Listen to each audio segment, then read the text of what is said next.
An Erios original.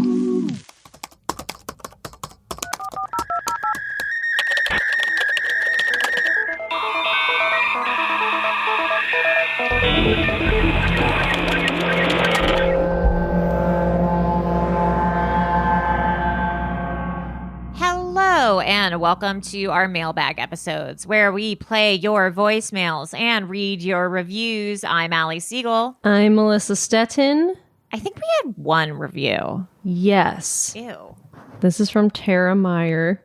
Can you let me know more about the issues with your seating chart at your wedding? Did fights break out or everyone hate each other?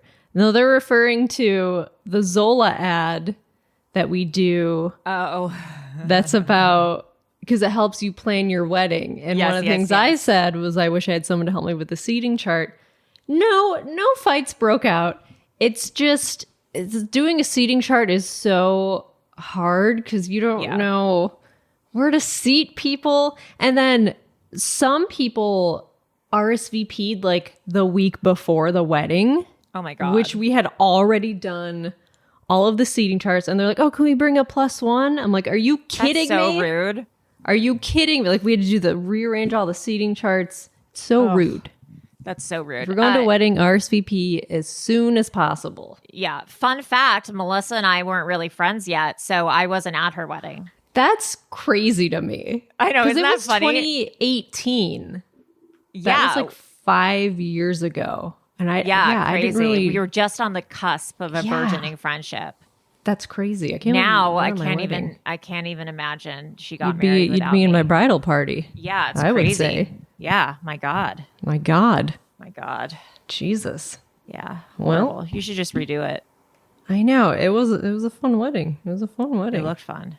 Voicemails? Voicemail time, I guess. Onto it. Maria sent us one. This person says this message is for the big ones, but they meant web crawlers. Oh. Because Maria was going to play it on the big ones Patreon. Hi. This is a message for the big ones. My name's Dakota. I'm a big fan. First time, long time. As far as UAPs go, I noticed that Kenneth Arnold, who's this American pilot in the 40s, he had one of the first UFO sightings that actually coined the term flying saucers over Mount Rainier in Washington. So anyway, an artist did a drawing of what he described, and you can look it up online, and it looks a lot like the UAPs that the Navy released in the footage recently. It's kind of like round, and there's like a little nub in the back. So I just find that kind of interesting, maybe to discuss. But more importantly, it's been bugging me that no one has mentioned that the Pukwudgie sounds exactly like Stitch from Lilo and Stitch. Oh, yeah. If you guys can address that'd be awesome. All right. Thanks, guys. Bye. I've never seen Lilo and Stitch. Neither have I, but I guess the Pukwudgie, maybe Stitch is a Pukwudgie. Oh, Lilo and Stitch, 2002. It kind of is Stitch the little creature? Yes, the blue guy. I mean, he kind of looks like a Pukwudgie. Yeah, I think he probably is one. Wow. First Pukwudgie sighting in a Disney movie. Well, you learn something new every day. Sure do. Hola, web crawlers. Hola. It's me again. Kira, I've been catching up on episodes. I'm at least finally in the year that I exist in right now, which is 2023. So getting very close to catching up. So it bugs me that no one has called in to clarify the whole Busted and why Melissa keeps thinking that it's Busted real good. Because there's a song called Push It. I think it's called Push It. Oh, yeah. And I heard it in a Push Super Bowl It. commercial once. But and it Push goes, It real. Push Yeah. it. Push it real good. Salt and Push it. pepper. Yeah, push it real good. Now that's why you Salt keep and thinking pepper seed is Busted on the goes to track. that tune because there is a song that has that tune called Push It. Love you guys. So there's Push It, but Push It real, and there's You Bust It Real Good, which is like isn't that a Devo song? Do. I don't know bust it real when good. I think you just made that up again. It. When you gotta... You can push it? You're like making... When a problem comes along. You can push it? You can put... What is that song? You got to... Was it flip it real good? Do. What did they say in that song? You're making up so many different songs. It's a Devo song. You're confusing me now. Devo song. When a problem comes along, you can whip it. Whip it. Yes, whip it. Whip it real good. Which sounds like push it real good. Yeah, which does sound the same. I wonder if that's a sample. Oh my God, is it? Which came first? If not, well, Devo. Because Devo's from like the 80s. If not, they got a big lawsuit on their hands. Yeah. Okay, next message. Hello, web crawlers. This is Kira. I've called before, but now you're talking again about driver's tests. And as I told you, I was a driver license examiner after failing my test, being hit by a fake train. That was me. Right. Anyway, someone called saying most people pass their driver's test the first time, and I want to clarify. They probably mean most people who take driver's ed in high school and take the actual test with their driver's ed teacher probably do pass most of the time the first time. However, the entire over 5 years that I worked at the Utah DMV, the only people who passed their first time were the scared to death 16-year-olds who literally were just out of driver's ed and would talk to themselves during the drive. Like, oh, shoot, I need to signal here, or okay, that's a full stop. And I told them, talk to yourself if you have to, because it helps. The people who did not pass their driver's test, I guarantee you, every time, are the people who have been driving for over 10 years, maybe let their license expire and had to take a test again, or had a ticket and had to take a test again. They never pass the first time. Every single time they're like, oh yeah, I'm a great driver. I don't know why I have to do this test again. Well, I'll tell you why, because you don't know how to actually drive. So yeah, people who pass the first time are the scared ones. People who do not pass are the people who think they're the best driver in the world. That makes a lot of sense. Do they still do like driver's ed in public school? I think so. I did. Weird. I would assume they do driver's ed, but you know, times they are a changing. Yeah. Hi, this is the message for the web crawlers. It's Becky England. Hello, Becky. Hello. Yeah, I also miss her so much. Like, so much. So much. Gosh, even if she just left a voicemail, I'll just run you guys for like 2 minutes. That would just be so nice. That would be great. Do you know who else I miss? Jeb. Where's Jeb? Aww. Miss him as well. Yeah, where's Jeb? Anyways, I thought I'd just read and just give you a little bit more info about my psychic reading. She was honestly amazing, and obviously Ali just said that if anyone knows a psychic or is a psychic, could get them on the show. Oh, psychic. I'm certain that one of your listeners is or will know somebody, but if you don't find anybody, I will ask this lady. You can maybe do like a video call or something with her. Obviously, she's in England, so it might be a little bit tricky, but she was so brilliant, so brilliant. So the other thing, one of the other things that she said to me was, sorry if I sound like I'm gasping, I'm walking the dog and I'm just really upset, if I'm honest. So yeah. So a couple of days before my reading, I was driving home from work and there must have been some stones on the floor, something like that. And my car's feeling really bumpy. So I think, oh no, one of my tyres was there. It felt like so bumpy, like it was just completely gone. So I was driving home, like panicking, like, oh my God, do I pull over? What do I do? I just need to get home. Just get home as quick as I can. So I carry on, get home, get out of my car, check my tyres. My tyres are absolutely fine. Absolutely fine.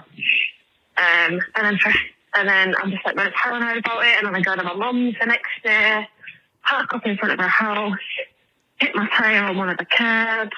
And I was like, oh no, get out the car, checking my tyres. Really paranoid that I've damaged it. And again, it's absolutely fine. But I was just really paranoid about my tires. Like 2 days, like checking them constantly. And then when I went to the psychic, she said, I think you need to check your tires. And she was like, yeah, please after this, go check your tires. And then she was like, actually, no. You've been checking your tires, haven't you? You've checked them plenty of times. And I was like, yeah, I have been checking my tires. And she was like, okay. And then she left it. And then right at the end, before I left, she was like, just check your tires, won't you? She was like, I think it's fine, but I'm just getting that you need to check them. And then we left, and I checked my tires, and my tires. So the psychic said to check her tires. She checked her tires, and part 2. Hello, this is a message for the web crawlers. Hello. Queen Lydia. I'm joking, it's Becky from England. I was about done, but again, I just didn't want to be rude because a couple of voicemails ago I ran back just to say bye, to not be rude, and then the last time I didn't, and I just listened to it and it just felt a bit rude. What can I say? I'm English. I can't help it. I just cannot be rude. I need to be polite in my blood. Yeah, so that was the tyres then. That was one of the things. I've got maybe like 6 more, but I will send them out because I do not want to be boring. But yes, that's all. Maria, please just give the girls a call, leave a voicemail, let us hear your voice. We miss you. Jeb, you as well, please. Yeah, and that's it. I'm going to go out. Love you all. Much love. George. That's Becky's visit with a psychic. I couldn't really understand it all, but yeah, sound cool. Sounds like Becky had been checking her tires in her car, and the psychic's like, you should go check tires. And she's like, I've already been checking the tires. And the psychic's like, see? It's crazy. I think. Hey, callers, this is Jordan. I thought of a question. I was wondering if there was ever a voicemail that was like scary or so bad that you couldn't actually play it on the episode, and if so, can you tell us a little bit about it? Also, I heard my voicemail from last week, and I was really going through it that day. There was an ice storm, and I guess I was just hating my life that day. So I felt compelled to call and complain to web crawlers. I don't know. But anyway, I just wanted to point out that on that day, the day of the ice storm, I did pause for a minute to appreciate the beauty of the ice storm. I was camped by a pine tree, and I looked at the needles really close, and they were all coated in this glass of ice. It was beautiful. Anyway, the day wasn't a total bust. All right, I love you guys. Thank you. Bye. So Jordan wants to know if we've ever had a voicemail that was so scary. Yeah, there have been a lot of voicemails we can't play. Yeah, either ones that we can't hear, they sound gargly, or if people say some weird shit. Yeah, there's some. Yeah, some of them are just weird, or some of them are some of them might be too conspiracy theory that they verge on or maybe that's coded in some. Yeah. Something that could be offensive. We're I don't know what that means. Yeah. So if they say something we don't know what it means, then we're let's not. Let's not. Yeah. Let's not. Hello, web crawlers. This is Kira. I was listening to one of your recent mailbags, and someone called in talking to you guys about Skinwalker Ranch, and they called it Area 52. But the actual Area 52, it is in Utah, but it is Dugway Base or Dugway Proving Grounds. And I went back and listened to your Skinwalker Ranch episode, one of the very first ones you ever did, and you looked into Dugway a lot. It came up because you were researching Skinwalker, and you were pretty weirded out about it, but I don't think you guys have done a full episode. But basically, people think once Area 51 became found out, the real Area 51 moved to Dugway Proving Grounds, which is in Tooele Valley, and it's Utah, so it's spelled weird. It's spelled like Tule, Toole, and it's Tooele because we're weird here. And basically, they think that the real Area 51 moved to Dugway once the old Area 51 got too popular, I guess. But it reminded me but I saw a UFO, which I think was over Dugway last fall, I think. Oh my God. I got video of it from my iPhone with binoculars, but it was weird because it was in the middle of the day. And I can't believe that I was the only one that saw this, but I have not found any other reports about it. And it was just this floating, shape-changing, color-changing, weird white, and it changed to red and blue. But it was this blob, and I know it wasn't an airplane because I live right by Salt Lake City Airport, and in my video, 2 or 3 airplanes actually fly past it. So definitely not an airplane, but it was not moving, whether it be in the wind or by its own propulsion, but it was changing shape, and I swear it would blink red and blue sometimes, which if you were just like glancing at it, you think, oh yeah, that's an airplane. But no, not an airplane. I got videos of an airplane going past it, like in that same video. The weird thing is from where my house is and where I saw that floating thing, it had to have been right over Dugway because it's like right on the other side of the mountains as Kennecott Copper Mine and a little south.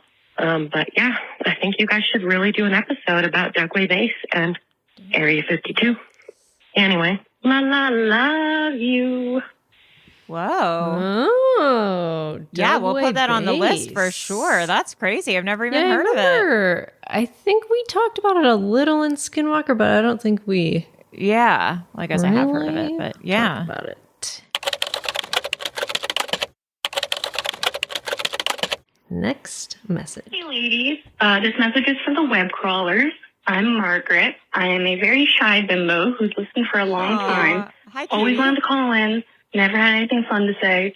But last episode I listened to, you guys were calling for inconsequential confessions. And Yes. I think mine's kind of funny. Pretty inconsequential at this point. So I'm 25. And when I was in middle school, people were getting cell phones for the first time. And like not iPhones. They were like, you know, the shitty razors and all that kind of stuff. And there was this girl who would bully the shit out of me, but then be really nice to me. And I didn't know what to do about it. And I am also a very passive-aggressive person. So one day, she kind of crossed the line by making fun of me for having hairy legs. But I was a child, and I wasn't allowed to shave my legs yet. Oh so, my of God, course, I did the only thing that was reasonable. And I threw her phone in the garbage when she wasn't looking. Oh, my God. Oh, wait, is there a part 2? I got made fun of for having hairy legs. Me too. Yeah, I wasn't allowed to shave till like really late. I don't remember when I started shaving, but yeah. That's Hey, me. this message is for the web crawlers. It's Margaret again. Sorry, I was so rudely cut off by my mom calling. I never told her about this. So part of me was like, did she know? Did she hear me talking about this? But anyway, so I threw out this girl's phone because she was being a total bitch. And she had gone to the bathroom, and then she came back. And she was like, I can't find my phone. And I was like, oh, my God, that totally sucks. Let me help you look for it. Oh, my Looking God. back, I feel like a terrible person. I would never do this as an adult. But I was a child, and that was the best I had to do. So, of course, we never found it. And she came in a few days later with a brand new phone. And, like, her mom yelled at her or whatever. But that's what you get. Don't bully people for things they can't change. Yes. Anyway, sorry if this is a weird confession, but I hope to hear other people's confessions. Okay, guys, keep doing what you're doing. I love you, and I want Maria back. Okay, bye. Dang, throwing a girl's phone in the trash? That's hardcore. Yeah, I remember a guy said to me in like 6th grade or 5th grade being like, I only date girls who shave their legs. Oh, God. Yeah, and I was like so mortified.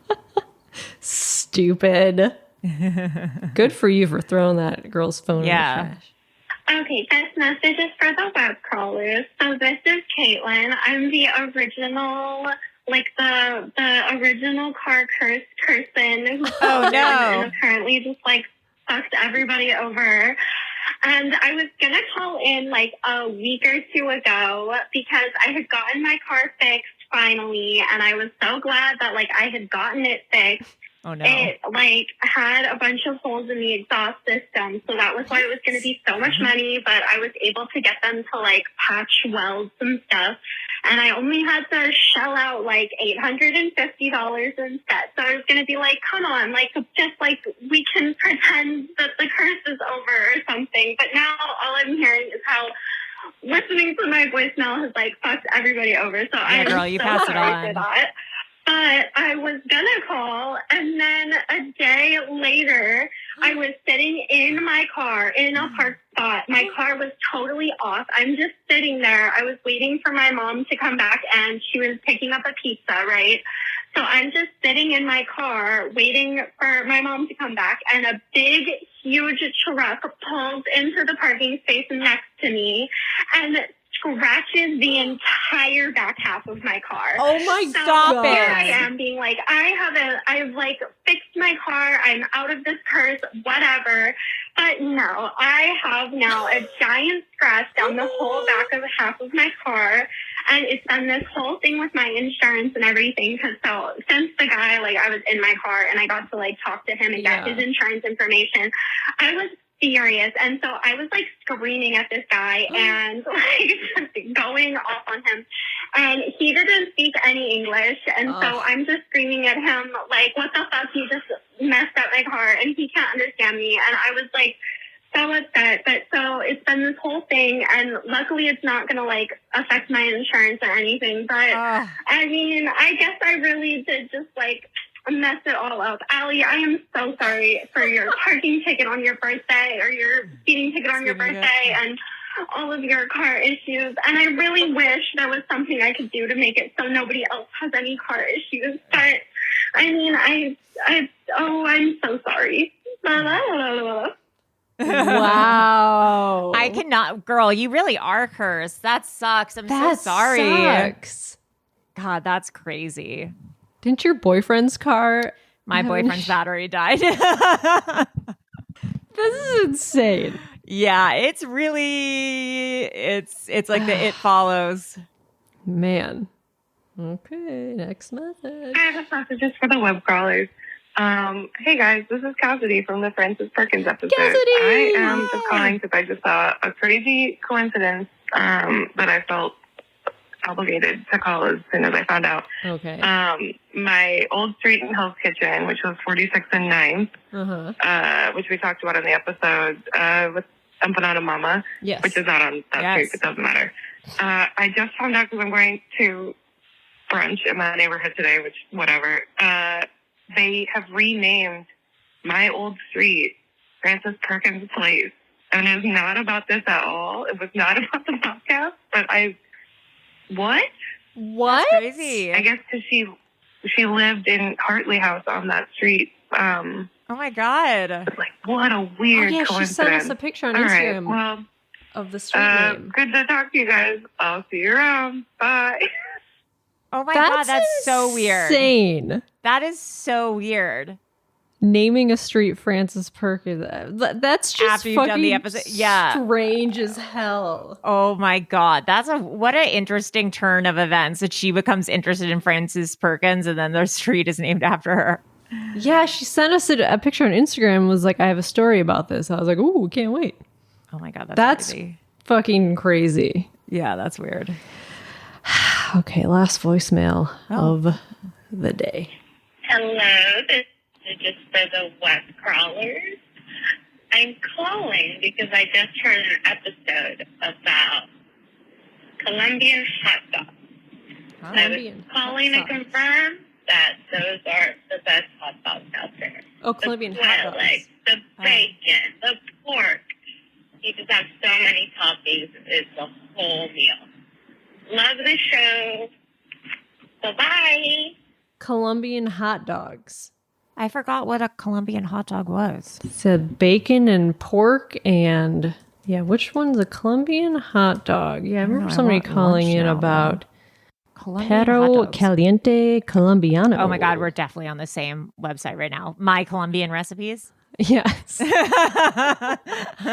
Wait, some of the popular toppings are pineapple sauce, pink sauce, ketchup, That sounds kind of good. This one looks like it has potato chips. Crushed potato chips and quail eggs. I don't know if I want the quail egg, but everything else looks kind of good. Whoa. Yes, please. Oh, I kind of want this now. Pineapples. Because I like Hawaiian pizza. Yeah, me too. This looks good. Dang. I wonder if you can even get this in LA. Chips. Let's Google Colombian hot dog. Hot dog, Los Angeles. I love that my searches today are like pedophile park, Colombian hot dog, Los Angeles. K-Town? Koreatown? Dirt dog, Colombian hot dog at Vivi's Gourmet Cuisine. Oh yeah, Vivi's Gourmet. Oh. That's in the Valley? All right. Okay. Okay, well, maybe we'll go in, or Mr. Bacano, Colombian fast food. Oh. Oh, Santa Clarita. Well, it's going to be hard to get to any of these places. All right, well, we'll try, or maybe we'll just like make one and then we'll circle back. We'll circle back. We'll circle back regarding the Colombian hot dog in our thoughts. Reseda. Wow, that's far out there too. That is far. All right, guys, we'll continue calling in. We love your voicemails. Tell us some more secrets. Yeah. You can call in anonymously and tell us a secret. That would be really fun. Use a voice changer. Yes, that'd be so scream. Funny. Yes. Anyways, I'm Allie Siegel. I'm Melissa Stettin. And keep calling in. Bye.